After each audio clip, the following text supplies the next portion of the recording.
Bienvenue au podcast Écologie et Société. Ici, on prend le temps de réfléchir ensemble à ce qui compte vraiment, notre rapport à l'environnement, à la démocratie et à notre manière de vivre ensemble.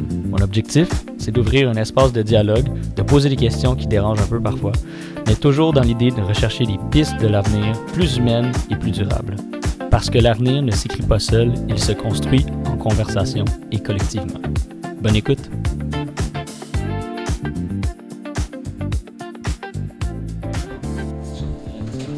Merci Alex d'être là. Avec plaisir. Alright, bienvenue au podcast Écologie et Société. Si vous ne l'avez pas déjà fait, hit le follow sur Spotify puis tous les réseaux sociaux aussi, LinkedIn, Instagram. Aujourd'hui, c'est comme un jour assez spécial. Je suis vraiment content d'avoir cet invité-là aujourd'hui. Deuxième collabo. Hier, j'avais ma collaboration avec un autre podcast, puis directement le jour d'après, c'est deuxième collaboration. Je reçois aujourd'hui Pierre-Luc qui a un background en sciences politiques, qui a un podcast qui s'appelle Manger les riches, dont je suis assez fan. C'est un podcast un peu qui fait un peu comme ça décrypte un peu le documentaire sur les multimilliardaires, puis ils font une critique des riches. Donc, bienvenue Pierre-Luc. Salut, merci de l'invitation. Je suis très content d'être là. Ouais, en plus, tu avais accepté assez rapidement. C'était vraiment le fun, juste un petit DM sur Insta. Puis... je pense que c'est la première fois que je participe à un podcast comme ça. Ah ouais, ok, ça En tout cas, pour parler du podcast, assurément. Non, j'ai déjà participé à d'autres podcasts, mais c'est la première fois pour parler du podcast, là, donc depuis Manger les riches. Là. Ouais. Mon Dieu, c'était une phrase avec 8 fois le mot podcast. Non, mais c'est ça, c'est la première fois. Fait que, écoute, j'étais très flatté d'être invité et très content d'être là aujourd'hui, en cette belle journée enneigée. Ouais, mais là, je t'avais texté en plus, my God, conduis lentement. Oui, là, tu m'as dit d'être prudent. Ouais, c'est t'as sûr, écouté mon contexte. Oui, ça aurait fucké le podcast si j'étais mort en route. Quand même. Ouais, c'est ça. Mais non, en parfaite santé. Poursuivre comme une auto. Même pas un petit accrochage, tout va bien. Mais aujourd'hui, on a aussi Alex qui va venir aussi faire, comme on dit, un peu la régie puis le fact-checking. Fait que, exactement, merci Alex d'être là. Avec grand plaisir. Veux-tu nous parler justement d'où tu viens, c'est quoi ton background, comme tu disais oui. avant là? Oui, c'est ça, tu as dit que j'avais un background en sciences politiques, c'est très très rare que je dise ça. J'ai un bac, là, c'est quand même pas, je suis pas un docteur en sciences politiques, mais oui, c'est ça. Donc j'ai fait mon bac en sciences politiques et tout ça, puis j'étais plutôt bon étudiant, fait que là, je m'enlignais peut-être pour la maîtrise et une carrière académique, mais la petite histoire que je raconte tout le temps, c'est qu'un soir, j'étais au café, puis là, je travaillais à présenter mon projet de maîtrise, pour les demandes de bourse et tout ça. Et puis j'étais comme, mais c'est tellement plate, je peux pas croire que ça va être ça toute ma vie, les demandes de subventions, puis ci, puis ça. Ouais. Fait que, puis là, dans ce temps-là, moi, j'avais fait de l'impro, pis ça, pis j'avais un blog un peu humoristique avec un de mes amis, puis j'étais comme, je réfléchissais à ma semaine, mettons, j'étais comme, la seule affaire que j'aime vraiment dans ma semaine, c'est quand j'écris mes petits textes fun. Fait que, un peu sur un coup de tête, pendant que j'étais au café, j'ai dit, je vais regarder l'école de l'humour s'ils n'ont pas de quoi pour le monde qui veulent écrire. Parce que moi, j'avais pas nécessairement le désir d'être sur scène, mais j'avais le désir d'écrire et de faire de l'humour de cette façon-là. Puis, oui, c'est un programme d'auteur à l'école de l'humour. Fait que je dis tout le temps que ma maîtrise, finalement, ça a été d'aller faire le programme d'auteur à l'école de l'humour. Et voilà, fait que j'ai fait ça. Puis là, ça fait une dizaine d'années que je travaille dans le milieu, soit avec des humoristes en télé-radio, etc. Ouais, c'est ça, comme dans les humoristes disent souvent, j'ai mon writer. Mon writer, moi, c'est un des writers. Oui, ouais, exact. Y a-tu beaucoup d'humoristes pour qui t'écris? Dans les humoristes, j'ai pas fait, finalement, j'ai pas travaillé tant d'humoristes sur scène, mais les humoristes avec qui je travaille en ce moment, c'est beaucoup des gens en relève. Je travaille avec Lauriane Lalonde, qui est une étoile montante, surveillez-la si vous la connaissez pas. C'est une future star. Ouais, moi aussi, je suis même fan d'humour, là, j'écoute sous-écoute religieusement là, tout le temps. Là, fait que c'est ça, t'as des humoristes comme ça, puis je travaille aussi avec Colin Boudria, qui est aussi le co-animateur de Manger les riches. Ouais, c'est ça, mais comment t'as connu Colin, justement? On a fait l'école de l'humour ensemble, mais la même année, dans le fond, on est rentrés la même année. Les humoristes, eux autres, c'est 2 ans le programme, fait que tu rentres avec une cohorte, mais tu sors avec une autre, là, parce que les auteurs, c'est 1 an, nous autres. Ah, lui aussi, c'est un writer? Lui, c'est un humoriste, mais c'est ça, fait que je suis rentré la même année que lui, mais moi, c'est un programme d'1 an, fait que on est rentrés la même année. Mais on se connaissait comme ça, mais on se parlait pas tant que ça, parce qu'on n'avait pas tant de cours ensemble, finalement. En fait, on se connaissait et tout ça. C'était-tu le cool de la classe? Non, c'était le vieux de la classe. Le vieux?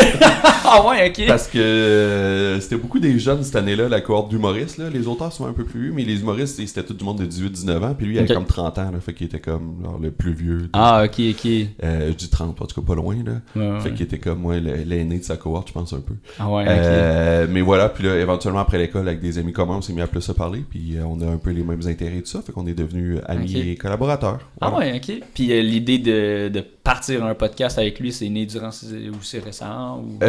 Comment c'est né, en fait, on a fait une fin de semaine de travail à son chalet, à un moment donné, Ok. où on travaillait sur son show. Ben, son chalet. Parce qu'il y avait un chalet parce que c'est l'aîné. Là. Chalet de ses parents, on va dire la vérité. Ah, là. ok, Au ok, chalet ok. de ses parents. Puis voilà, puis là je pensais à ça. Tu sais, ça fait longtemps que je m'y jetais un projet de podcast, puis je savais pas trop. Puis justement, Colin m'avait parlé du podcast américain Behind the Bastards. Ouais. Puis il y a beaucoup, si vous le connaissez, ça ressemble quand même à Manger les riches. Là, tu sais, je m'en suis version jamais anglophone, caché, là, c'est ouais. une grande inspiration. Fait qu'eux, ils font le portrait d'un bastard de l'histoire, autant actuel que dans le passé. Là, tu sais, ça peut être autant Genghis Khan que Vince McMahon, le propriétaire Ouais, de WWE. Là, tu sais. Ok. Voilà, fait que un peu inspiré par ça, puis un peu inspiré aussi par les pires moments de l'histoire, tu sais, c'est un peu les podcasts que je regardais. Je me disais, j'avais le goût de faire de quoi, mais de me concentrer à me payer la tête des milliardaires, puis raconter ces histoires-là, puis je trouve qu'il y a beaucoup de choses qu'on sait pas sur eux, finalement. C'est un peu comme les nouveaux rois, les nouveaux seigneurs, mais on les connaît finalement assez peu. Puis ils ont le contrôle des médias, fait que c'est assez facile de contrôler leur image. Bref, fait que j'avais le goût de faire ça. Au début, c'était pas clair la forme que ça allait prendre. Je pensais, tu sais, comme ça fonctionne, si vous connaissez pas le podcast, dans le fond, chaque saison, ça tarde un milliardaire. La saison 1 était sur Elon Musk, on a fait quelques épisodes spéciaux, puis là, la saison 2 qui sort d'ici la fin décembre va être sur Jeff Bezos. Oh ouais. Ouais, presque scoop. Presque scoop, ben oui. Voilà, fait que c'est Jeff Bezos la saison 2, fait que je m'attarde vraiment à un milliardaire pour une saison complète. Mais au départ, c'était pas ça, j'étais vraiment comme je vais faire un épisode par milliardaire. Mais là, je faisais la recherche, j'étais comme c'est tellement long, j'ai tellement de choses à dire. Fait que là, tu sais, Colin était pour être un de mes invités à qui j'allais en parler. Ah, Ou peut-être ok. qu'il allait. Au début, c'était comme aussi, il va avoir accès au texte, mais il va faire des jokes, puis on va inviter quelqu'un d'autre à qui en parler. En tout cas, la formule a changé 1000 fois. Tu sais, pendant que je travaillais à la saison 1, je pense que j'appelais Colin. J'ai envoyé des messages vocaux à Colin aux 2 jours pour dire ok, j'ai repensé, c'est plus ça le podcast. Ah! C'est ça maintenant. Ok, ça a vraiment bougé pas mal, le Ça a- balancier là, vers. Ça a vraiment bougé. C'était quoi la première idée au début? Je là? pense que la première idée, c'était, je vais faire c'est ça, un épisode par milliardaire. Colin va écrire des jokes. Il va déjà connaître le texte, puis il va écrire des gags. Ah. Puis je vais le présenter à quelqu'un d'autre. Un peu comme tout le monde en parle, le roi, Genre, le fou du roi, c'était un peu qui, ça. ouais. Puis il est bon là-dedans, en tout cas. Là. Ouais. Il est quand même très punchy, là, Colin. Là. Ouais, mais. Je veux dire, j'ai mis sa story tantôt sur justement la critique là, De PSPP. Ouais, ça, exact. Ouais, c'était trop bon. Là. Mais oui, c'est ça. Il est bon. Mais là, en tout cas, j'étais comme, je pense que c'est pas ça. Puis finalement, ça a migré. Puis ça a fini. J'ai fini par dire à Colin, ok, regarde pas le texte, là. Puis je vais juste le présenter à toi et tu réagiras Ouais. à brûle pour point. C'est Ouais. ce qu'on- Puis comment il a décidé de dire, ok, non, j'embarque vraiment comme partner là-dessus. Hein. Ben, je pense que l'idée l'intéressait. Puis je pense qu'au début, il était comme, je vais l'essayer. Parce que, tu sais, ça demandait pas tant de préparation de son côté, mettons. Puis finalement, je pense qu'il a vraiment aimé ça. Là. Après ça, je parle pour lui, là. Mais je pense qu'il a vraiment aimé ça. Puis là, il Lui aussi, vraiment... maintenant, il travaille à chercher faire beaucoup de recherches aussi avec toi. Ben, il nous a ou- fait un épisode. Il fait pas la recherche d'habitude parce que l'idée, c'est que j'y présente. Fait que je veux pas qu'il connaisse les punchs. Mais mettons, on a ok. fait un épisode spécial, tu sais, où c'est lui qui a joué mon rôle. Fait que lui, il m'a présenté John McAfee, mettons. Ok, lui, c'est l'inverse. Fait que ok. lui, il l'a fait. Ouais. Mais d'habitude, je veux pas qu'il sache, en fait. Ah, ça, je savais pas ça, que non. c'est toi qui présentais, puis que je pensais que les deux, tu Non. sais, vous faisiez vos recherches ensemble, tu Non. saviez tout, ok. Il sait rien. Il sait ce qu'il savait déjà, mais une fois que j'ai dit milliardaire, je suis comme, tu sais, cherche pas des infos sur lui, mettons, je veux vraiment te garder pur et... Oh ouais, ok, fresh surprise, Ouais. là. Ouais, Fait ouais. que, mettons, j'ai dit, c'est Jeff Bezos, tu sais, fais pas de recherche sur Jeff Bezos, puis tiens-toi loin des articles un peu pour que ça soit un peu plus... Ok, mais tu le prépares quand même un peu à dire c'est qui la personne à ne pas faire. Oui, j'ai dit juste, ça va être qui, il sait de qui on va parler, mettons, puis il m'aide à choisir de qui on va parler aussi, là. Ok. On est en discussion cette semaine, Ok. parce que là, on est en train d'enregistrer la saison 2. On a commencé, ouais. fait que là, on est allé souper après notre Ouais. première... Parce que là, le dernier hors-saison sur McAfee, c'était plus lui là, qui. Ouais, là, c'était lui. Là, on avait C'est vraiment lui, puis inversé c'est le rôle. ça, c'est ça, qui. Mais c'est ça, on a commencé à enregistrer la saison 2 cette semaine, puis là, on est allé super après, puis on discutait de ça pourrait être qui pour la saison 3, tout ça. Fait que, tu sais, il prend part à la décision. Ouais. Mais après, une fois qu'on a décidé, je suis comme, Ouais. garde-toi loin des infos, parce que Ok.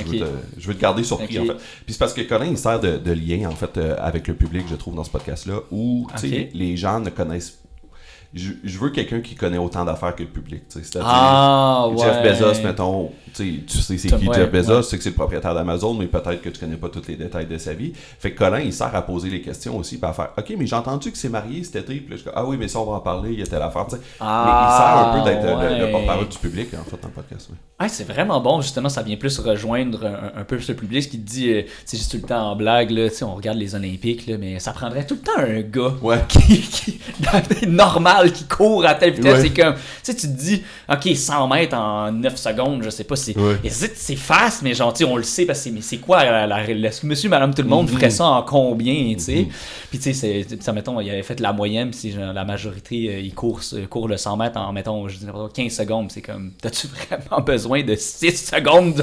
C'est quand que t'as besoin de 6 secondes pour ça? C'est quoi l'utilité de courir vraiment 100 mètres et tout? Mais il sert un peu de ça. Là. Ben, ça, c'est ça. Je pense à représenter le public. Après ça, tu sais, Colin, c'est quelqu'un d'informé à la base, là, mais quand même, tu sais, quelqu'un qui va être frais, qui va pouvoir représenter le public, c'est pas tout. Puis poser des questions qui me viennent pas, parce qu'à un moment donné, moi, je viens tellement le nez collé dessus, tu sais, je fais beaucoup de recherches avant. Fait qu'à un moment donné, je sais plus ce que les gens veulent savoir, veulent pas savoir. Ce que, fait que lui, il m'aide un peu dans le podcast à me ramener sur OK, mais là, je pense qu'on comprend pas ça.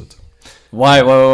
C'est vraiment intéressant que ça soit comme justement comme ton third party, mais même si c'est ton partner direct dans le fond. Là. OK. Il s'informe. Tu dis qu'il est bien informé. Tu dis que naturellement, il a toujours été comme ça ou Oui, ça a tout le temps été quelqu'un qui. En tout cas, depuis que je le connais, qui s'intéresse à l'actualité et tout ça. Là.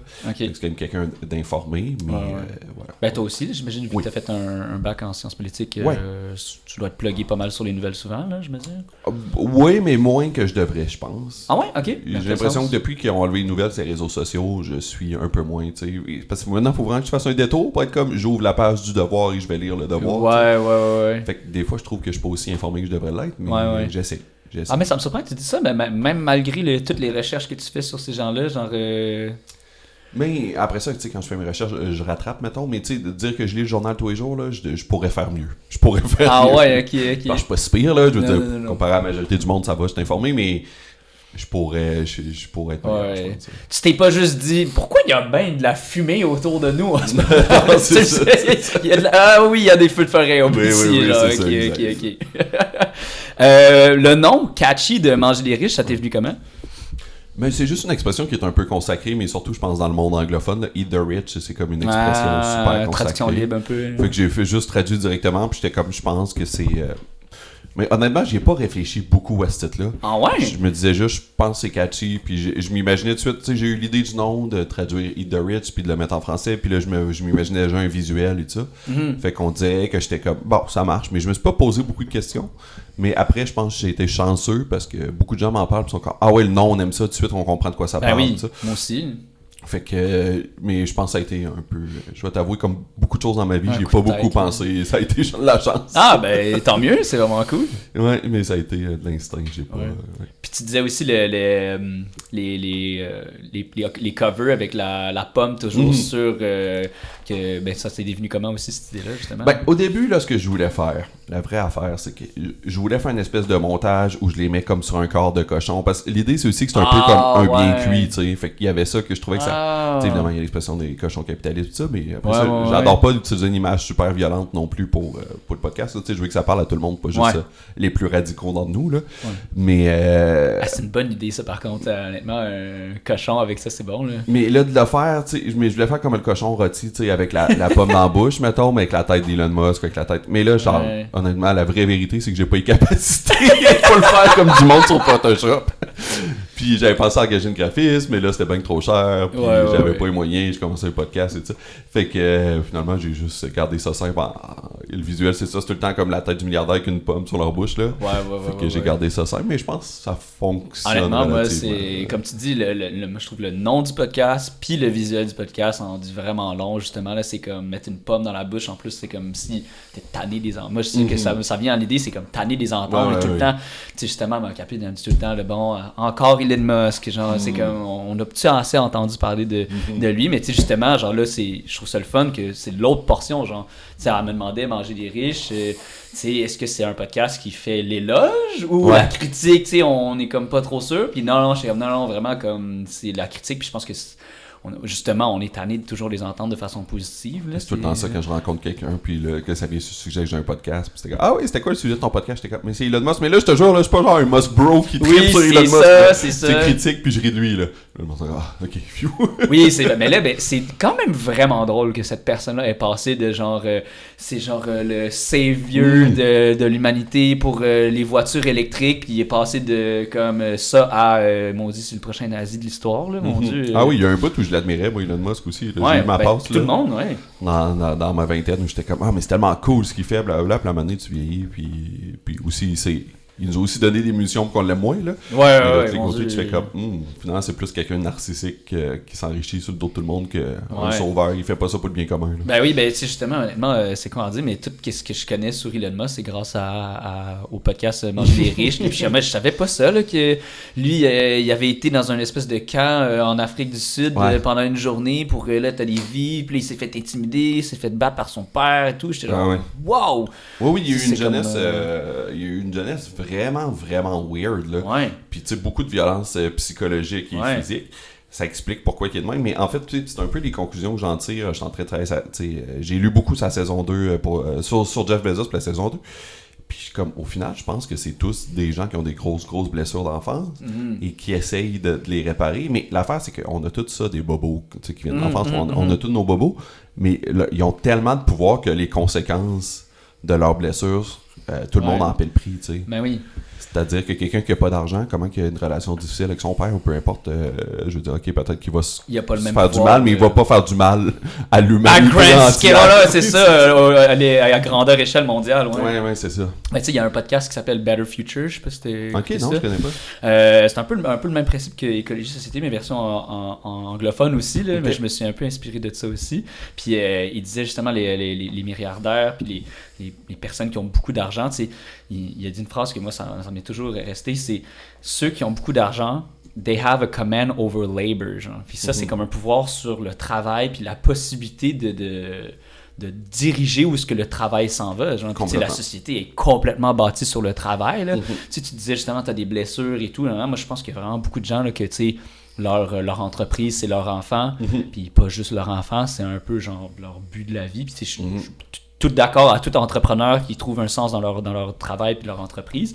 Mais ça reste quand même que, comme tu dis, avoir ce command over labor là, c'est quand même hardcore, là, je veux dire. Mais c'est que tu imposes un peu le sens que toi t'as donné à la vie, tu l'imposes à tout le monde qui travaille pour toi. T'sais. Ben oui, tu utilises le fait que les gens doivent survivre en étant à aller au travail, puis tu dictes un peu leur vie par ça, parce que tu les tiens un peu par les couilles, comme on dit, là, parce que là... Puis le fait, mettons, qu'on n'a pas de vrai système pour distribuer les richesses, en tout cas, pas à l'échelle que ça devrait être, mettons. C'est, on met la philanthropie, en tout cas ça c'est un autre dossier, mais j'ai beaucoup de problèmes avec le concept de philanthropie. Ah ouais, ok.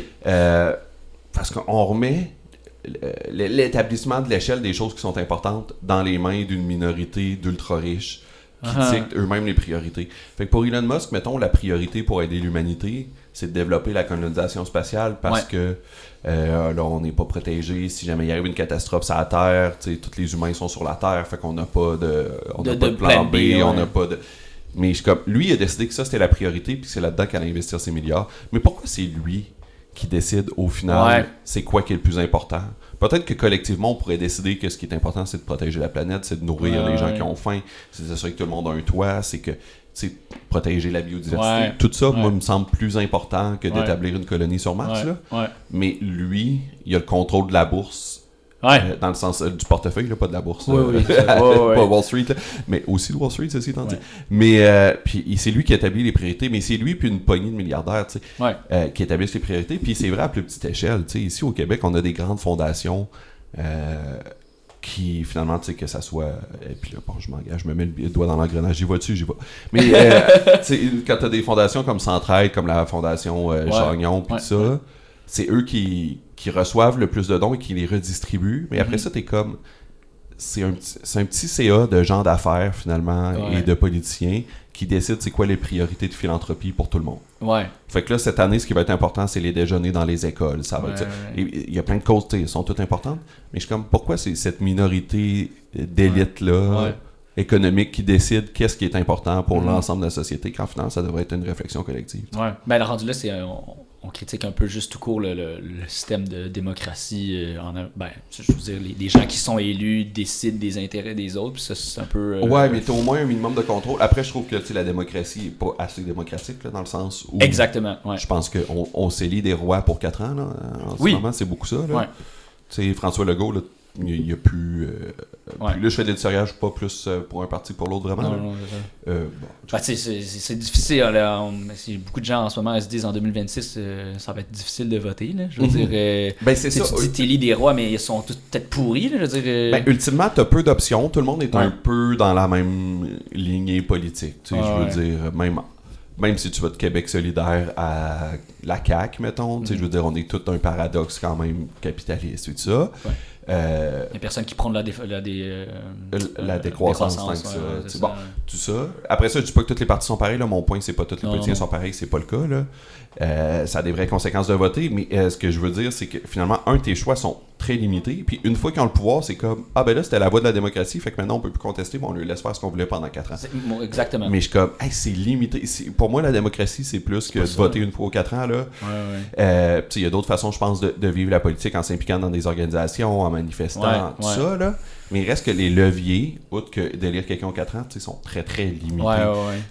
Je rêve, et j'ai pas la réponse, là, mais je rêve à une démocratie où, par exemple, les gens sont consultés plus souvent ces décisions, où il y a des décisions qui partent du grassroots qui peut monter. En tout cas, tout ça, puis je trouve que notre vision de la démocratie est très, très, très limitée. Il y a un pays, justement, là, en Europe, que les lois sont décidées selon, comment je pourrais dire ça, mettons, je dis n'importe quoi, l'avortement. Il y a un pays en Europe que c'est la Suisse, c'est exact, c'est ça.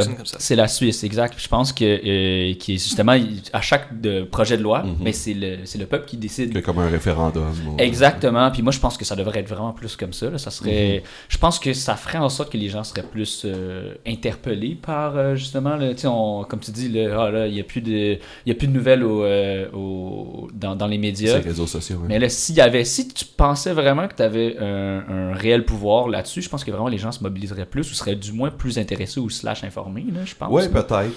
Puis tu sais, des fois je pense, après ça, mon tour des grosses discussions, je m'attendais pas à ce qu'on ait là. Mais tu sais, en Grèce antique, mettons, dans leur démocratie qui était vraiment imparfaite, c'est étant dit, là. Mais il y avait une partie de l'Assemblée, quand ça s'appelait la boulée, je pense. Diaspora? Non, je pense que c'était la boulée. En tout cas, il y a une partie de l'Assemblée que c'était des gens qui étaient réquisitionnés comme un jury, dans le fond.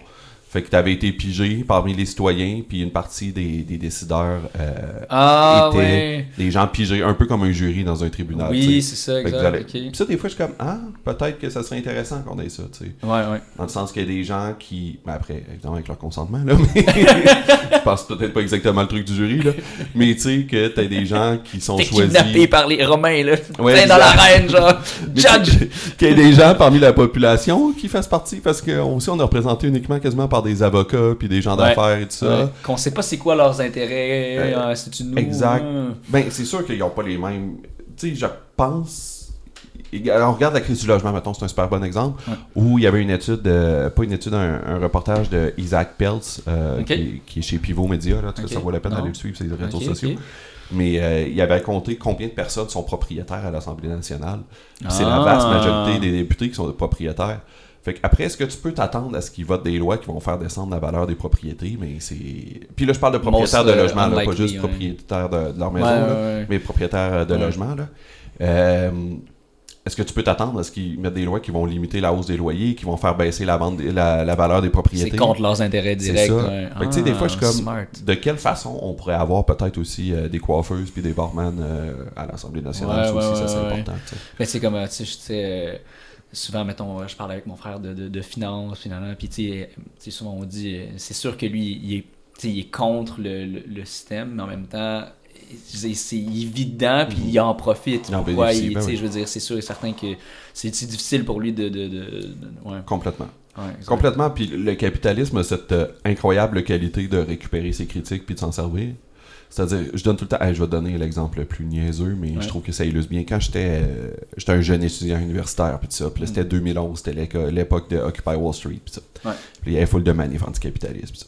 Puis il y a un symbole qui avait été adopté, le monde se mettait des masques de Guy Fawkes, de V pour Vendetta, genre de masque blanc d'Anonymous. Ouais, exact, oui. C'était masque blanc là. Puis là, je voulais en acheter un moment donné pour aller à une manif, là, je sais pas quoi.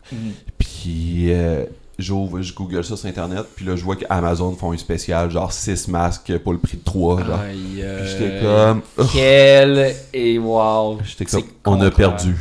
Tu sais, dans le sens, le capitalisme fait de l'argent avec la manifestation anticapitaliste qu'il y a en ce moment, tu sais. Fait que le capitalisme, c'est pour ça que je pense que ça survit si longtemps, même si tout le monde en souffre, parce que je trouve que c'est l'idéologie qui est la meilleure pour récupérer ses critiques, puis s'en servir, puis en profiter, tu sais. Ouais, le système, il fonctionne pour justement réutiliser, comme on dit, weaponize ça contre toi, là. Ouais. Exact. Wow. Oui, le public cible, ouais.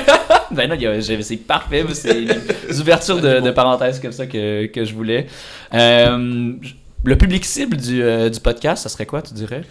Ah mon Dieu, bonne question. Ben, évidemment, je souhaite que tout le monde sur la Terre l'écoute. Mais ça compte dans les trucs que t'as moins réfléchi puis que t'es parti dans l'idée non, j'espérais rejoindre. Puis c'est pour ça que je dis, j'essaie aussi de pas avoir une imagerie violente et tout ça. Ben, je suis aussi pas une personne violente. Là. Mais parce que non, à date, t'es chill. Je te dirais c'est la raison numéro 1. Mais je veux que ça parle à du monde qui ne sont pas nécessairement des gens qui sont déjà full impliqués politiquement, qui sont de gauche, qui sont... Je veux que ça parle à monsieur, madame, tout le monde qui est comme... qui voit ça aller puis se rend compte qu'il y a quelque chose qui cloche. Ouais. Puis peut-être d'aider à poursuivre cette réflexion-là et tout ça. Ouais. Puis ça me rassure beaucoup parce que dans les échos que j'ai, tu sais, la première saison, ça a relativement bien fonctionné, vraiment au-delà de mes espérances, en fait. Puis tu sais, j'ai eu des gens qui m'ont écrit qui sont des profs de secondaire, qui sont des infirmières, qui sont...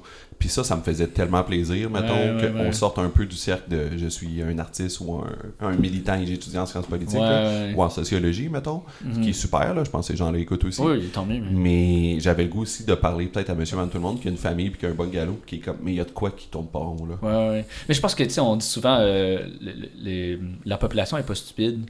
Fait que, dans le sens où, je dis ça parce que comme je pense que tout le monde se pose cette question-là, mais comme tu dis, le capitaliste gagne sur nous, puis ça fait en sorte que ce système-là, on se dit, bon ben, tout ce qu'on a à faire, on met tellement d'énergie, de temps à se dire, faut que j'aie de l'argent, faut que j'aille travailler, puis tout, fait que ça laisse moins la place au développement intellectuel. Fait que je pense que justement, ce podcast-là, il s'inscrit définitivement dans pousser le monsieur, madame, tout le monde à le faire, là.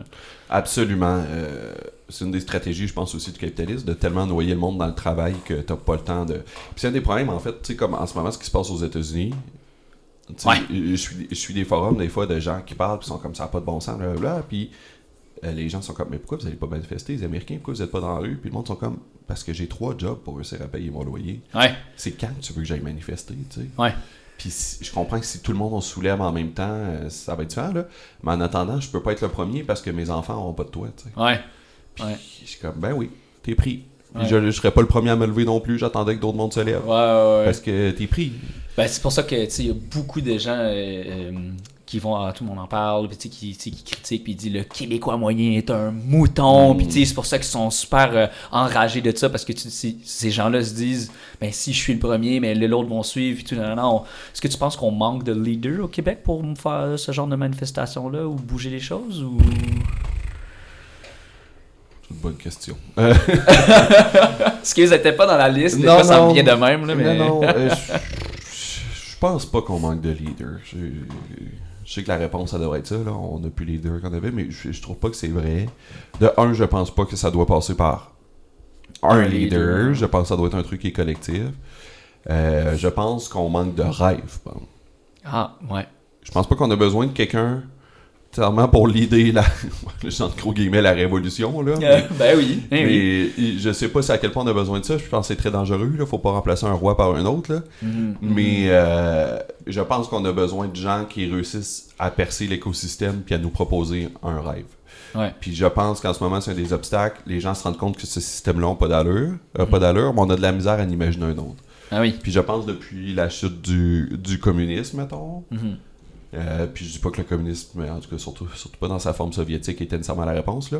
Mais je pense que ça proposait un idéal alternatif aux gens. Puis je pense que ça, c'est un gros modèle de révolution, de rébellion, tu sais, dans les années 60-70, où les gens étaient comme « Ah, mais non, on va devenir comme la Russie. » Comme l'URSS dans le temps, tu sais. Ouais. Ce qui n'était pas la solution. Je rêve pas aussi, du tout de l'URSS, là, je veux être clair. Ouais. Mais je pense que ça donnait un idéal à des jeunes rêveurs qui étaient comme non, mais il y a un autre monde qui est possible, ça pourrait être ça. Let's do things differently, at least. Mais là, je sais pas c'est quoi dans l'imaginaire public l'autre alternative. T'sais. Puis je pense qu'on a besoin de ce rêve-là, mettons, pour être capable de tendre vers autre chose. Là, on demande juste aux gens de jeter. Consommer. Mais de jeter le système actuel. Ouais, mais faire quoi après? Après. Puis je pense qu'on manque de rêver là, après. Ouais, on reconstruit quoi après? Mais je suis content qu'on veut changer les choses, puis je pense que ça prend toujours une remise en question, un peu comme tu le désires avec le podcast, mais ouais, on reconstruit quoi? Même à travers tes études moi j'ai fait juste un seul cours à l'UQAM d'introduction à la sociologie puis à la macroéconomie, mais même à travers tes études, t'as pas vu d'autres modèles qui... Oui, il y en a, c'est juste qu'on a de la misère à... L'implémenter? Non, mais je pense qu'on a de la misère à le populariser puis à partager cet idéal-là, tu sais, mettons. Ouais, Je pense qu'il y a beaucoup de gens qui rêvent à des systèmes alternatifs, mais de là à ce que ça perce des médias de masse puis que ça... C'est quoi le mot que je cherche? Permeate, là, que ça s'imprègne dans la culture populaire, mettons. Je pense que là, on en est loin, puis j'ai pas la réponse à ça, je sais pas comment faire. Parce que c'est trop addictif, la consommation, genre? Tu penses que les gens sont pas capables de décrocher? Le capitalisme, c'est confortable, là. Je pense que c'est confortable jusqu'à temps que ça le soit plus, là. Ouais. Mais... ça utilise tellement, justement, je pense, le reptilien en nous qui veut... Ouais. Tu sais, je veux dire, mon père, pour lui, là, aller faire du camping, là, il est genre, mais vous êtes des malades. Lui, il a traversé, justement, comme je disais avant le podcast, du Vietnam en Malaisie. Lui, il a vécu sur une île déserte 6 mois avec 2 millions de réfugiés vietnamiens dans une tente qu'il fallait que lui, il crue son propre puits puis ses affaires. Fait que lui, il est comme...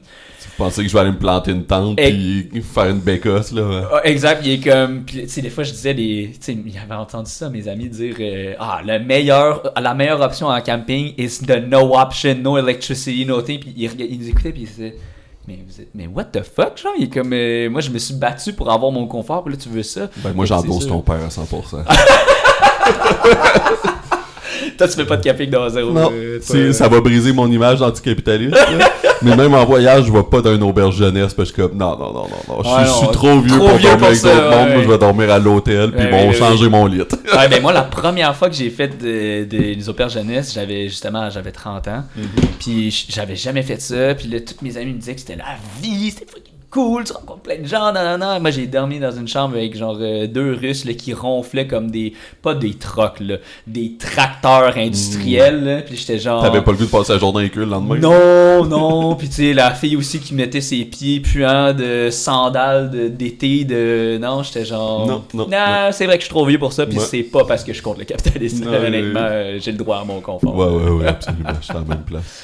Tu pourrais peut-être aussi nous expliquer justement comment tu fais tes recherches parce que j'apprends tellement de, tu sais, comme je disais tantôt avec Elon Musk, je savais pas ça là, qui a vécu tous ces trucs là mais comment tu fais que son père il pensait qu'il avait trouvé le secret des probabilités de l'univers puis qu'il mettait une roulette de casino au micro-ondes là, oui, cette histoire-là, au début, à un moment donné, ils sont rentrés chez eux, genre Musk, son frère, pis ça. Puis son père était en bobette dans la cuisine en train de faire chauffer. Il avait acheté comme une petite roulette jouet, genre de roulette de casino, mais genre du magasin de pièces. Là.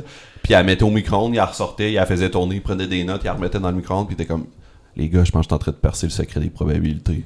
Je pense que j'ai trouvé. Code. Ouais, il pensait qu'il avait trouvé les règles de probabilité de l'univers, genre. Wow! Okay. Hey, en plus, spécialement la science de la probabilité, là, c'est hardcore. Oui, mais je pense pas que c'était scientifique tant que ça. Non, mais j'avoue que micro-ondes, puis noter des J'ai bien compris. Peut-être que s'il avait parlé d'un peu de physique, genre moi j'ai fait beaucoup de physique avec mon bac en ingénierie, la boule, oui, si tu charges la boule, peut-être qu'elle est plus attirée parce qu'il y a plus de métal. Non, c'était pas ça. Non, c'est ça. C'était pas ça, il pensait qu'il avait percé ça. Oui, comment je fais les recherches donc? Habituellement, en tout cas, jusqu'à maintenant, ça a été ça. Je me base toujours sur un livre, une biographie ou plusieurs. Fait que je pars de ça un peu pour aller ratisser large. Puis après ça, quand je commence à écrire le texte, je vais compléter avec des informations. Fait que, parce qu'il y a un texte, tu sais, ça semble oui, quand j'écris le podcast, oui, je sais que ça a l'air d'être une discussion, mais moi j'ai genre Elon Musk, j'avais 85 pages de texte. Là. Ben non. Oui, c'est pas... Mais il y a quand même des ouvertures de trucs ou c'est scripté, vraiment? Genre, Non, mais quand Colin me parle, je réponds. Tu sais, naturellement de ça. Okay. Puis mon texte, je le lis pas... je lis pas mot pour mot parce que je voulais surtout pas que ça ait l'air d'un cours magistral, tu sais. Ben oui, parce que moi, quand je lis mes affaires, là, je sais qu'à la fin du podcast, j'ai mon petit texte, mais ça paraît que je lis. Là. Ouais, c'est ça. Mais moi, je leur formule souvent sur le fly pour que ça ait pas l'air d'être écrit. Et c'est complètement écrit, là. Ouais. Ah, ben j'avoue que déjà, t'es un writer à la base. Là. Ouais. OK. Mais tu fais, mon Dieu, tu fais une belle plume, mon Dieu, que ça paraît zéro. J'apprends quelque chose aujourd'hui que c'est scripté, je savais pas. Ah oui, c'est une dizaine de pages par épisode, à peu près. Wow. Mais oui, c'est ça. Fait que là, quand j'écris le texte, je vais compléter mes infos. Par exemple, je suis comme, ben là, je veux parler dans ce segment-là de, je sais pas, là, je suis en train d'écrire, j'ai pas fini complètement d'écrire celui sur Amazon et Jeff Bezos. Fait que, mettons, j'ai écrit un chapitre sur, c'est comment travailler chez Amazon. Fait que là, tu sais, évidemment, je vais chercher des infos. Ok, si on va vraiment dans le détail, là, c'est que je le lis sur Kindle, ce qui est pas anticapitaliste de ma part. Fait que je le lis sur Kindle, puis je surligne, puis après ça, avec le Kindle, tu peux tout extraire les extraits que tu as surlignés. OK. Fait que j'ai les extraits, puis j'ai mis dans un document Word. OK. Fait que là, je fouille là-dedans, puis là, je peux faire des recherches quand même. Je me rappelle de, il y a un bout qui parlait de ça. Fait que là, je fais CTRL F, puis là, je retrouve le segment et tout ça. Des fois, je vais relire la page autour, tu sais, pour me remettre en contexte et tout ça. Là, j'écris mon texte.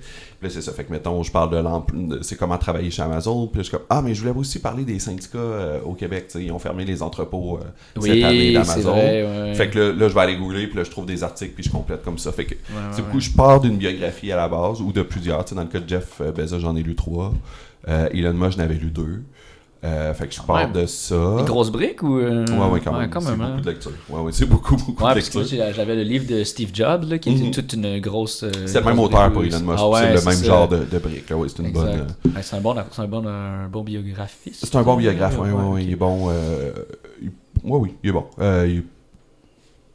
Il est pas tout le temps super critique, mais en même temps, c'est pas pour ça que les gens achètent. Là. Bon. Mais après, tu sais, ce qui est intéressant... c'est pour ça que t'en lis plusieurs aussi. Oui, c'est ça, pour compléter, puis je veux faire attention de pas tomber dans le... L'idolisation. Non, oui, puis de pas avaler le message qui, des fois, a été endossé par le milliardaire qui est le sujet de la biographie, mettons. Elon Musk, Walter Isaacson, dans sa biographie, il a travaillé avec quand même un peu, tu sais. C'était pas autorisé nécessairement directement par Elon Musk, mais il l'a interviewé, puis Elon Musk a donné accès à sa famille, à ses collègues, tu sais. Fait qu'il reste que le filtre, c'est quand même ce que Elon Musk a bien voulu dévoiler, tu sais. Ouais, parce que ça me surprend que, tu sais, je veux dire, Elon Musk, il est correct avec le fait que ça soit écrit à quelque part. Je veux dire, toi, monsieur, madame, tout le monde qui a lu à quelque part, qui s'est fait intimider, battre par ces trucs, puis il agreed to it, genre. Je pense qu'il a accepté, mais après ça, de ce qu'Isaacson disait, il avait pas de droit de regard après sur le contenu. T'sais, il a accepté de donner des entrevues tout ça, mais il avait pas le droit de regard sur le contenu. Mais il reste que ça passe par le filtre de c'est ce que lui a décidé de dire, puis c'est les gens que lui a décidé de présenter, on dit à Isaacson. T'sais. Fait qu'il y a quand même un filtre là. Mais malgré tout, malgré cette biographie-là qui devrait être quand même assez douce et généreuse à l'égard d'Elon Musk, il y a plein d'affaires qui étaient comme il se rend pas compte qu'il est pas une bonne personne. Ouais. Des fois il dit des affaires. Puis pour lui, c'est complètement normal, mais mais c'est une affaire de fou furieux. Mais il s'en rend pas compte, lui. Comme quoi, mettons, que tu te dis, ça te mériterait de se dire que t'as vraiment surpris quand t'as vu qu'il a dit ça, pis t'es comme, si bol, genre. Mais, tu sais, je pense déjà tous ces trucs sur l'espace. Ouais. De comme, non, mais c'est parce qu'on veut continuer à se développer au rythme qu'on se développe, il faut qu'on ait exploité des ressources sur d'autres planètes. Puis, tu sais, ça, mettons, je suis comme, mais c'est complètement de cinglé. Comme ta réponse au problème du capitalisme qui est exploité. Tu sais, une croissance infinie avec des ressources finies. Là. Ouais. Ta solution, c'est non, mais on va aller exploiter encore plus d'autres planètes jusqu'à temps qu'on les ait toutes vidées. Mais c'est cinglé que tu t'en rends pas compte que ça n'a pas de tête, mettons. Il y a un des invités au podcast qui avait dit la solution à la problème. Parce que j'y avais dit, tu sais, le lithium, il y en a une quantité assez minime là, sur Terre. Là. Puis je disais, tu sais, comme. T'enlignes ton entreprise là-dedans, genre, puis, tu sais, je veux dire, à un moment donné, quand il n'y en aura plus, tu vas faire quoi, tu sais? Puis lui, c'est quand même, le but, c'est pas de recycler, mais d'utiliser le lithium, puis il m'avait dit, ben, quand on en aura plus, on en trouvera d'autres, genre. Puis j'étais comme, mon Dieu, c'est quand même drôle comme phrase, là, à dire, puis c'est un peu, ça s'inscrit plus là-dedans, là. Ouais, exactement. Puis tu sais, il y a Neil deGrasse Tyson, je pense que c'est un grand astrophysicien, là, celui qui fait beaucoup de vulgarisation scientifique. Puis moi, il y avait une phrase qui m'avait dit que j'avais vraiment aimé, puis c'est vraiment contraire à cette idée-là, qui disait si tu es capable de terraformer la Terre, la Mars, ben c'est parce que tu es capable de le faire pour la Terre. Why don't you, genre? C'est comme pourquoi tu sauverais pas le plan A d'abord, genre, je veux dire, we're here. Ça va prendre des ressources magistrales, genre, incroyables pour aller apporter des ressources sur Mars. Puis si t'es capable de le faire pour là, ben t'es capable de le faire ici, je veux dire, en termes de distance, je veux dire, Parce que l'idée, c'est pas de rendre la vie confortable, c'est d'exploiter plus de ressources. C'est fou, hein? Fait que ça vaut pas la peine d'investir pour rendre la vie ici plus confortable, ça leur rapporte rien, ça. Fait. Mais c'est ça l'histoire, hein? C'est parce que c'est parce que ça leur rapporte à eux, genre. Et c'est ça qu'on critique, justement. Oui, l'idée de terraformer Mars, c'est juste que, hey, on va voir une section qui va être vivable, ça va permettre d'exploiter les minerais qu'on trouvera sur Mars, tu sais. Ouais, c'est ça. Comme, mais ça profite à qui? Ça profite à, comme tu dis, à cette infime partie de la population. À eux, puis je pense le rêve. Mais ça, après ça, c'est du rêve, là, dans le sens de tout ce que je lis. Le développement de la colonisation spatiale va beaucoup moins vite que le développement des changements climatiques. Fait qu'ils gagneront pas cette course-là. Là.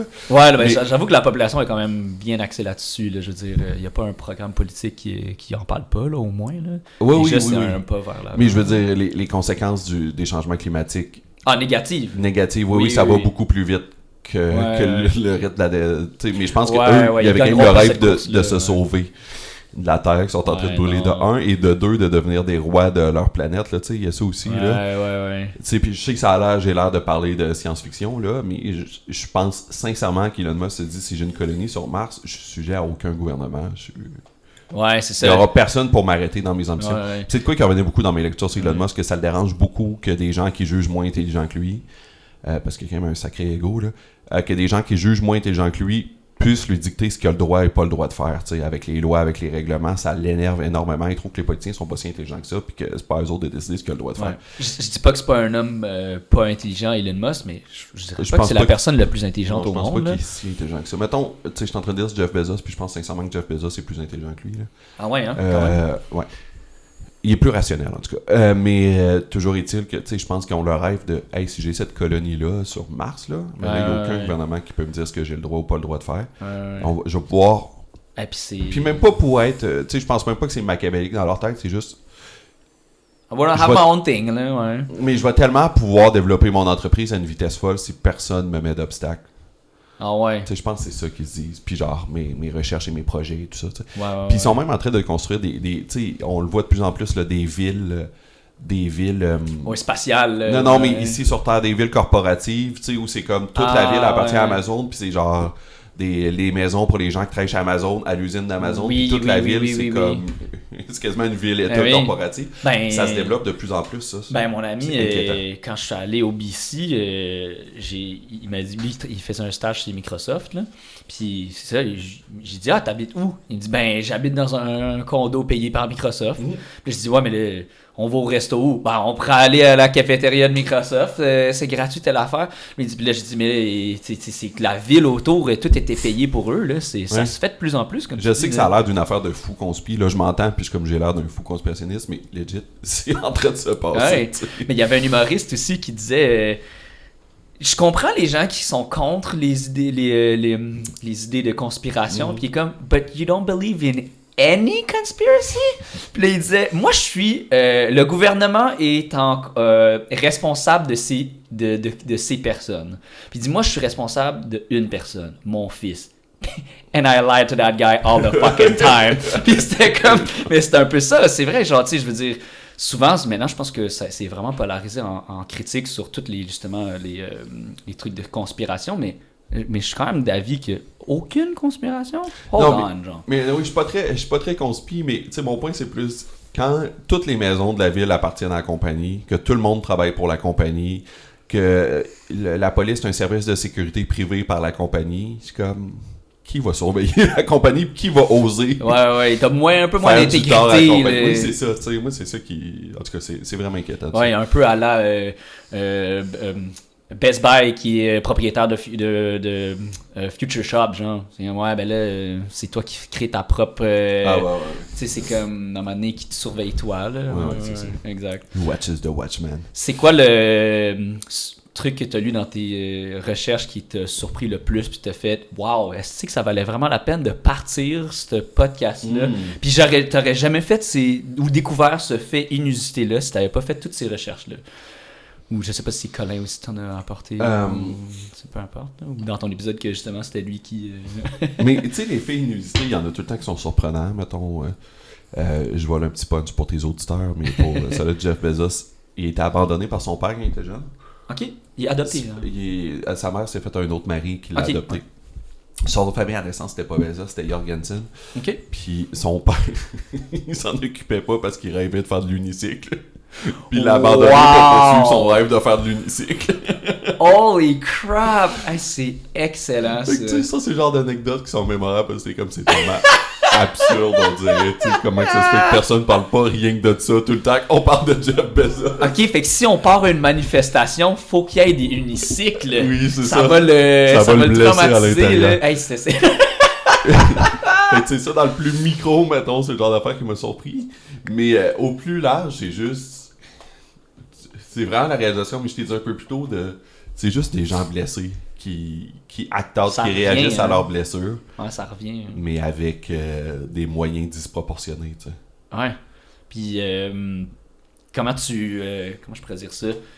Comment tu jongles entre, dans tes textes, comment tu les écris? Est-ce que tu fais vulgarisation puis humoristique? Comment tu jongles entre les deux? Parce que tu as quand même un caractère à vouloir vulgariser puis expliquer quelque chose quand même. Ouais, c'est une très bonne question. Puis je me la pose souvent, puis finalement, il n'y a pas de méthode. J'y vais vraiment juste comme je le sens. Puis quand une joke me passe par la tête, j'y vais. Okay. Je trouve ça important de mettre de l'humour, par contre, parce que je pense que ça peut être déprimant, puis je pense que ça peut être plate. Là. C'est facile de perdre de focus quand on parle d'économie, puis de, tu sais... Rentrer juste sur la théorie un peu. Oui, puis tu sais, des fois, mettons, c'est arrivé qu'Elon Musk, où je parlais de ces règles qu'il a implantées, genre son algorithme qu'il a implanté dans ses usines de Tesla, mettons. Ouais. Puis comme c'est important pour comprendre le personnage, puis comprendre comment que ça fonctionne Tesla, puis comment travailler chez Tesla. Mm-hmm. Moi aussi, c'est plate. Comme je veux dire, il reste que c'est des principes de gestion. Là, c'est pas l'affaire la plus cool, fait que j'essaye de mettre un peu d'humour là-dedans, justement, pour faire passer la pilule un peu. Okay. Mais il n'y a pas de méthode. Puis, tu sais, l'autre affaire que je trouve importante aussi, c'est d'être... j'essaye d'être neutre. Ben, pas neutre, parce que je suis absolument pas. Mais d'être juste. C'est-à-dire que quand il y a des bons coups, des trucs impressionnants de la part de ces gens-là, ça arrive aussi. Là, c'est pas juste la critique négative. Ils se rendent pas là parce que c'est des purs idiots. Là. Mm-hmm. J'essaye quand même d'être juste puis de le présenter aussi. Puis je pense que ça renforce l'argument au final. Parce que t'es comme... Si c'est juste une critique malhonnête puis tout le temps... c'est rien pas constructif. Là. Oui, puis au final, t'écoutes ça puis t'es comme, ben ce gars-là, il est juste enragé contre ces gens-là. Ce qui est valide, là, je pense qu'on a le droit d'être enragé contre les milliardaires, mais j'essaie d'être quand même balancé. Comme ça, je pense que ça apporte plus de poids de quand je dis de quoi contre, je le pense vraiment. Tu comprends ce que je veux dire? Ouais. Mais c'est pas juste de la colère qui parle. Ouais. Puis c'est... qu'est-ce qui fait en sorte que ce projet-là te fait grandir personnellement? C'est quoi qui... Qu'est-ce que tu te dis?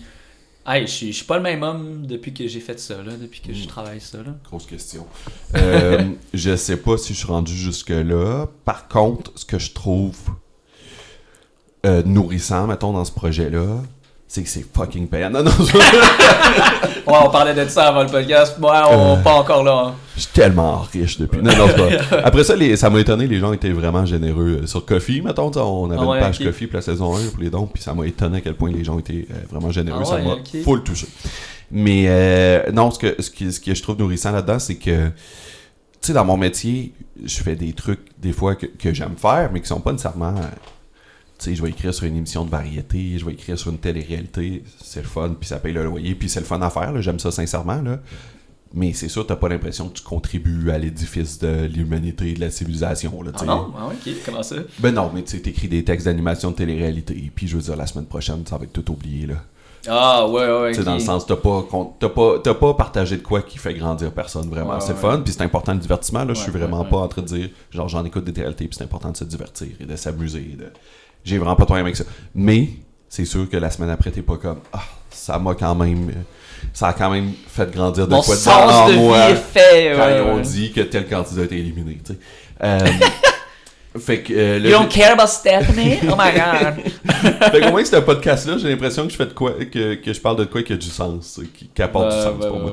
Fait que ça, je trouve ça bien important d'être comme, au moins ça, c'est mon projet. Après, je sais pas à quel point ça va changer quoi que ce soit, mais au moins j'ai l'impression que c'est ma petite tentative de rendre les choses meilleures. Ouais.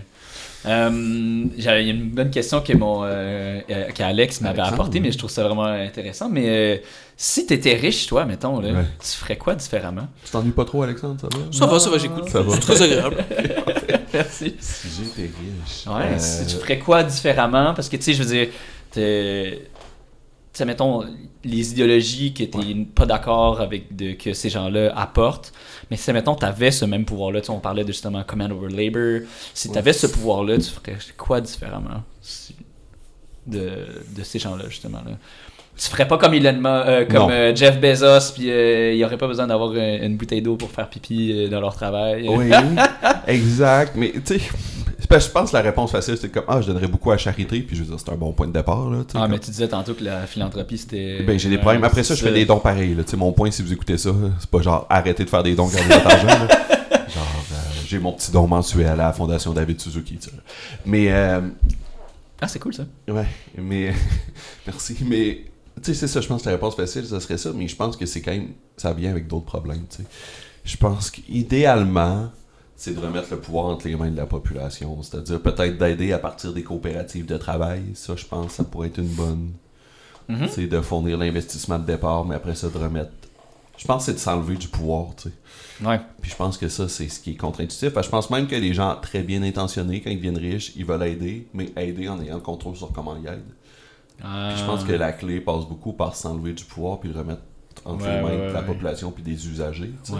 Le classique, moi c'était qui le gars qui construit des puits en Afrique, ben connu, là. En tout cas, il fait tout le temps ça, il construit tout le temps des trucs incroyables, puis dans le fond, la critique de ce gars-là, c'est justement, il construit un puits ou genre des infrastructures super intéressantes, puis après, il en fait pas le suivi, là, puis il fait juste, il se filme avec, puis il dit « Ah ouais, j'ai construit ci, nanana », puis full views, « Wow, t'es tellement un sauveur, nanana », puis finalement, ben, tu sais, je veux dire, soit tu le laisses en lambeaux, ou juste dans la construction tout court, comme tu disais, ben, c'est lui qui construit ça, puis c'est lui qui décide comment il aide ces gens-là, puis les gens auxquels il aide, aucun droit de regard là-dessus. Exact, tu sais, puis c'est eux autres qui ont une expertise sur c'est quoi leurs besoins, tu sais, au final. Ouais. C'est une belle phrase, ça.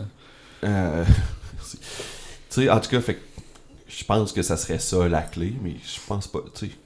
Après ça, j'ai pas de problème avec les riches dans le sens où, tu sais, moi, un médecin qui devient millionnaire, là, j'en ai rien à battre, là, bravo, là, tu sais, comme, genre, je suis pas comme, c'est injuste qu'il y ait des médecins millionnaires, je n'ai rien à battre.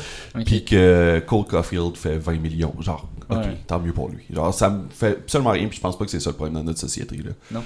Mais moi, c'est quand des gens accumulent, genre, quand on commence à parler de 500, puis 600 millions, puis 1 milliard, puis 4 milliards, puis 400 milliards, là, t'es comme... Ben, avant le podcast, on disait qu'il y a des gens qui ont des GDP plus grands que des pays. Oui, ça, c'est cinglé, mettons.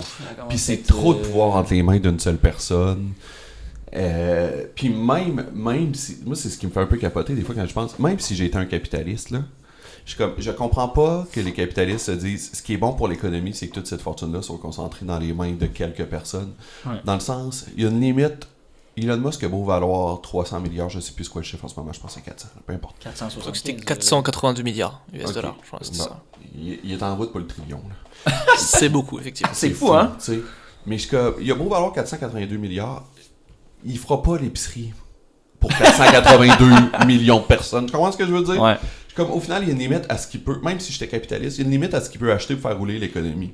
Si ce 482 milliards-là était réparti... Mais il y a un chiffre exact en plus à dire que tu pourrais vivre... Si tu vis comme une personne normale, même si tu dépensais sur les trucs les plus hardcore, il y a quand même une limite à, justement... Qu'est-ce que tu peux dépenser dans une épicerie normale, là, je veux dire...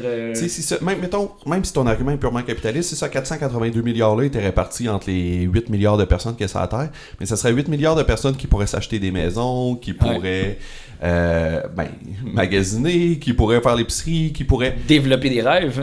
Après ça, mon rêve, c'est pas que tout le monde consomme plus, là, c'est pas ça mon point. Non. Mais même si ta vision est purement capitaliste, c'est ridicule. Ouais. Genre, c'est mauvais pour tout le monde. Ouais. Mais le problème, je pense que ces gens-là, ils se posent, la question que tu te poses, ils se la posent même pas. Là. Non. Je veux dire, ils concentrent toute leur énergie puis leur temps vers l'inverse. Là. Exact. Pas se poser de questions. Puis l'autre affaire que j'aime dire aussi, puis que je trouve importante, c'est, mettons là qu'on met les 100 personnes les plus riches du monde dans un bateau, là, puis que le bateau coule. Là. Ouais. Puis qu'ils meurent toutes, là. Ouais. Mais je veux dire, ça sauvera pas, ça. Demain matin, il y a 100 nouveaux milliardaires qui vont prendre leur place, qui vont recommencer la même chose. Tu sais, le problème, puis des fois, je trouve que, en toute honnêteté, je pense que c'est l'angle mort de mon podcast, c'est ce que j'essaie de parler des fois, là. Le problème, c'est à la limite pas les riches individuellement, tu sais. C'est le système qui permet à des gens de devenir si riches puis d'accumuler autant de pouvoir, tu sais. Oui. Ben, Il y a une raison pourquoi ils sont là. Ouais. Elon Musk meurt demain matin, il y a un nouveau Elon Musk qui va prendre sa place. Là. Oui. Il Puis t'inquiète pas, le vice-président ou le. Ouais. Il attend que ça, même. Là, c'est peut-être ça. Là, ouais. Fait que tu sais, je veux dire, on peut rire d'eux, puis je pense que c'est important de rire d'eux, puis de se rendre compte qu'ils sont pas plus intelligents et plus. Qu'ils n'ont pas compris de quoi que les autres n'ont pas compris, c'est absolument pas vrai. Mais il y a une réflexion plus de fond à avoir sur pourquoi des gens peuvent devenir si riches que ça. Ouais. Un peu comme c'est qui le propriétaire de la compagnie d'assurance qui s'est fait tirer là, par... oui, j'oublie son nom, par Luigi Mangione. Oui, Luigi Mangione, là, justement. J'oublie le nom de sa victime. Ouais, exact, mais c'est quand même drôle hein, qu'on pense plus à la personne qui est... C'est plus marquant. Ouais. un PDG d'une compagnie d'assurance qui arnaque le monde, c'est rare, mais quelqu'un qui le tue, c'est plus rare. C'est pas rare, mais quelqu'un qui tue ces gens-là, c'est plus rare. C'est pour ça exact. Ouais. Puis, qu'est-ce que tu en penses de toute cette polémique-là? Est-ce que tu veux que Luigi gagne sa cause? Ou, Je veux pas aller en prison, parce que je veux dire. Mais je pense pas, là. Non, mais... Brian Thompson, ça vous parle? Ouais, c'est sûr. Non, okay. Merci. Je comprends le pourquoi, je comprends la frustration de Luigi Mangione. Je comprends le geste. Après, je pense pas vraiment que ça règle le problème de fond, comme je disais. Mais je pense que c'est le témoin d'une colère qui est légitime. Je pense que...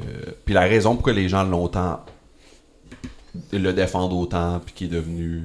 Tu sais, c'est rare le monde qui dit du mal de Luigi Mangione sur Internet, même si techniquement il est dans un procès pour meurtre. Là. Ce qui est un peu... Mais c'est parce qu'il y a une vraie frustration profonde, puis une colère qui est vraiment légitime. Ouais. Ben, tous les gens qui attendent après des soins, puis justement qui n'ont jamais touché à leur argent. Puis quand tu disais les gens sont pas niaiseux, ben c'est ça, les gens sont pas niaiseux, puis ils s'en rendent compte là, qu'ils se font arnaquer par les riches et puissants, puis il y a une vraie colère de fond qui s'articule de façon tout croche parce qu'il n'y a pas, comme je te le disais, il n'y a pas un mouvement clair pour canaliser cette frustration-là. Fait que des fois, ça sort de façon super déplorable aussi, où on va se mettre à s'attaquer aux immigrants. C'est si facile. Hein? Ouais. Mais tout ça, je pense, ça part un peu de la même colère de... Les gens se rendent compte qu'ils perdent une emprise sur le monde. Je pense juste que la bonne cible, c'est évidemment pas les immigrants, c'est pas les femmes trans, c'est pas les drag queens. Là. Mon Dieu, que ça fait pas de sens. Oui, ça, c'est non ça. Plus, mais... Je sais qu'est-ce que ça fait que ces gens-là, ils fassent ce qu'ils veulent dans leur chambre. Là. On s'en fout. Là. Mais je pense qu'au final, c'est l'expression d'une colère de beaucoup de gens qui perdent leur emprise sur le monde, qui sentent leur qualité de vie se dégrader. Puis je pense que s'attaquer au système au complet, c'est complexe et épeurant, et c'est un peu dur d'avoir une prise là-dessus. Mais de s'attaquer au nombre d'immigrants qui rentrent au Canada, c'est plus facile. Ouais. T'as un bouc émissaire facile à trouver. Ouais. Puis, moi, je dis tout le temps dans le podcast que ce qui gouverne le monde, c'est la facilité. Ouais.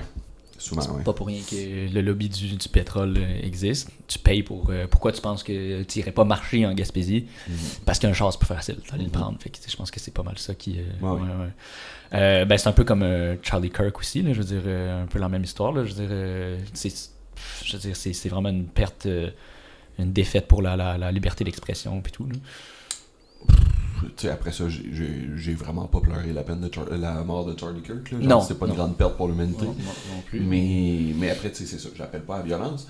Mais mon point, en fait, c'est quasiment plus une mise en garde. Je pense que tant que les décideurs vont pas adresser de front cette question-là des inégalités, puis des changements climatiques, mais surtout, en ce moment, surtout des inégalités de richesse, ben, je pense que la colère va continuer d'exprimer de façon super incontrôlée comme ça. Ah, ouais. Quand tu continues à garder le couvert sur une marmite qui bout, ben, l'eau va trouver une façon de sortir. T'sais. Puis ça sera peut-être pas d'une façon que tu vois qui va être bénéfique. T'sais. Faudrait baisser le feu un peu. Là. Ouais. Tu penses que c'est quoi la meilleure façon de justement contrôler ou genre d'aider à mieux diriger cette colère-là de façon que ce soit le plus efficace pour faire être un acteur de changement? Mais je pense qu'à long terme, c'est de remplacer le capitalisme par un système plus juste et moins délétère. Mon Dieu, quel beau mot j'ai utilisé. Non, mais à long terme, je pense que c'est ça. Mais à court terme, je pense que c'est de mettre en place des mesures de partage des richesses qui sont plus efficaces, de ramener un vrai filet social, tout ça. Là. Je pense qu'à court terme, c'est ça. Mais à long terme, je pense que le capitalisme va tout le temps nous ramener au point où on en est en ce moment. Puis je pense qu'on a eu des reculs où ça allait mieux, des reculs dans le bon sens. Mettons dans les années 60. 70, il y a eu un mouvement de social-démocratie où on a mis des plasteurs sur ce système-là, mais tant qu'on ne change pas le système, je veux dire, la maladie va revenir, là, tu comprends? J'ai un peu l'impression, là, ma mère me disait souvent dans mon temps, on avait des cours de popote, des cours de ci, des cours de des trucs un peu plus manuels. Tu penses qu'on pourrait passer à faire un retour à ça, ça aiderait à... Parce que, mettons, mon ami, la dernière fois, elle me disait le communisme, il me semble que ça fait plus de sens. J'étais comme, hold on, genre. Puis elle était comme, mais attends, le communisme, c'est quoi? Est-ce qu'au Canada, on est socialiste, genre? Puis j'étais comme, attends, notre système de santé est peut-être un peu plus socialiste qu'aux States, mettons. On tourne plus vers la gauche, tu sais. Mais tu penses qu'on devrait faire plus un retour vers ce genre de choses-là, l'éducation, ou... Ben, je pense juste que c'est une question un peu séparée. Je pense que ça serait bien qu'on soit tous plus autosuffisants et qu'on soit moins dépendants de... Tu sais, bien sûr. Mais je pense qu'au final, la pression devrait pas être individuelle de toute façon. T'sais, c'est le système au sens large qui a besoin d'être changé. T'sais, le vrai problème, c'est pas que les gens réparent pas leurs jeans au lieu d'acheter des nouveaux. T'sais, tu comprends ce que je veux dire? Ouais. Le vrai problème, c'est que tout est poussé vers la consommation, que pour que l'économie fonctionne, il faut que tu consommes, que si tu arrêtes de consommer... Tu sais, l'affaire là, avec notre système, après ça, je m'emballe, là. Mais l'affaire avec notre système, là, c'est que si demain matin, tout le monde décide qu'il arrête d'acheter du linge puis qu'il le répare puis qu'il se l'échange quand ils sont tannés, là, l'économie s'effondre. Tu comprends ce que je veux dire? Ouais. Puis tout le monde la Renaissance devient la première économie mondiale. Non, mais l'économie tombe en récession, puis là, plein de monde perd leur job, puis ont faim. Tu comprends? C'est ça que c'est ça qui est dangereux aussi, là. C'est que tu peux pas. T'sais, après ça, on est comme, non, mais c'est sur vous, là. Achetez moins, puis réduisez votre consommation, puis ça. Mais si tu le fais, l'économie s'effondre.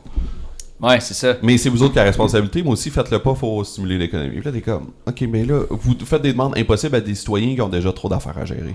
Puis en plus que tu te donnes juste 2 avenues qui fonctionnent pas, dans le fond. Oui, c'est ça là, genre. Fait que je veux dire, ultimement, oui, on devrait faire notre pain puis réparer nos jeans, là. Mais c'est pas ça le vrai problème de fond. Tu comprends ce que je veux dire? My God, c'est ça, je trouve. Puis je trouve ça difficile parce qu'il y a, comme tu dis, il y a pas d'autres modèles à suivre.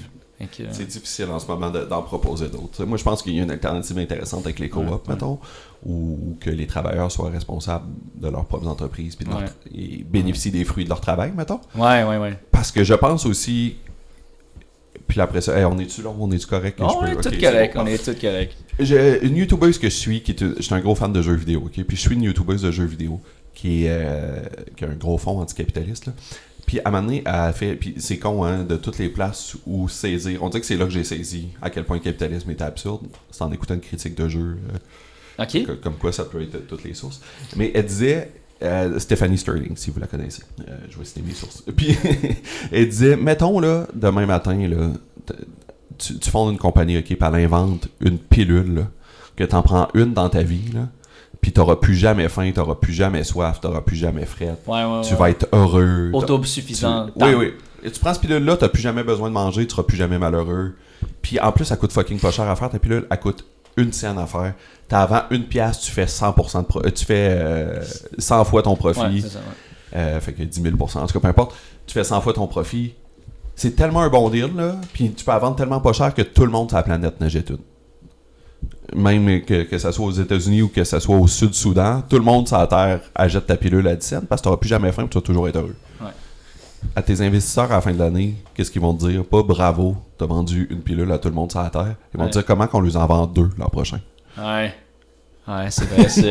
C'est vrai. Tu sais, c'est comme... c'est un peu l'obsolescence programmée, là. C'est que c'est jamais assez, il faut tout le temps grandir. Fait que t'as jamais fait assez bien, tu sais. Ouais, mais je pense que si on avait des coops de travail au lieu des actionnaires, je pense que ça pourrait que les gens, à l'Assemblée annuelle, là, fassent... Sais-tu quoi, cette année, on grandit pas, là, l'usine, là? On a tout fait 75 000 cette année, on est tous bien avec ce salaire-là, puis on a une qualité de vie qu'on aime, on fait ça l'an prochain. Ouais. C'était dans l'épisode avec mon professeur de l'UQAM, que lui était professeur de sociologie. Il disait, puis l'épisode s'appelle Illusion du projet technologique, puis c'est vraiment dans le bon thème. Il disait que c'était pas normal que puis le Taylor, le scientifique qui a travaillé justement sur l'économie, puis il disait que lui dans sa tête il se disait, mais là si on a un outil qui fait qu'on travaille 2 fois plus vite, on devrait techniquement arrêter de travailler 2 fois moins, puis c'est pas ça qu'on observe. Non, ce qui fait, c'est que ton boss fait 2 fois plus d'argent. Exactement, puis ça, c'est pas normal. Puis c'est jamais nous qui a les gains de productivité. Puis, excuse-moi, je t'ai coupé. Non, vas-y. Mais tu sais, mettons, tout le débat sur l'intelligence artificielle comme artiste, là, je l'entends parler, j'en parle constamment. Mais, ultimement, ça serait pas un problème si notre survie dépendait pas du travail. C'est-à-dire que le fait que le monde font le poster avec de l'Iolette, là, genre avec des dessins d'Iolette, ça serait que, hey, faites-le si vous voulez, parce que les gens qui apprécient vraiment l'art vont continuer à être intéressés à avoir des toiles peintes par un vrai artiste. Ouais. Mais le problème, c'est que la survie de l'artiste dépend du travail. Fait que là, il se fait voler sa job par l'IA, tu sais. Mais c'est ça, c'est tout ce système-là. Je veux dire, au final, les gens iraient vers la qualité, ceux que ça intéresse, puis ceux qui veulent juste du fast-food, continuer à avoir le fast-food avec l'IA, puis ça serait pas un problème, puis ça pourrait cohabiter sans qu'il y ait vraiment de problème. Mais le problème, c'est que là, faut se battre contre un ordinateur qui peut tout faire plus vite, puis moins cher. Ouais. Non, je trouve vraiment que la survie des artistes est clairement genre en première ligne de front, là. Je veux dire, on parlait tantôt de la graphiste, puis qu'on va faire avec de l'IA et tout, genre c'est dangereux. Qu'est-ce que t'en penses de ça, genre? Ben, c'est un désastre, mais c'est un désastre encore une fois parce qu'on est dans ce système-là qui profite justement aux plus grands riches. Puis tous ces gains-là, bon, pour les riches et les gens qui contrôlent la technologie, pas pour les artistes, tu sais, puis fait que c'est ça.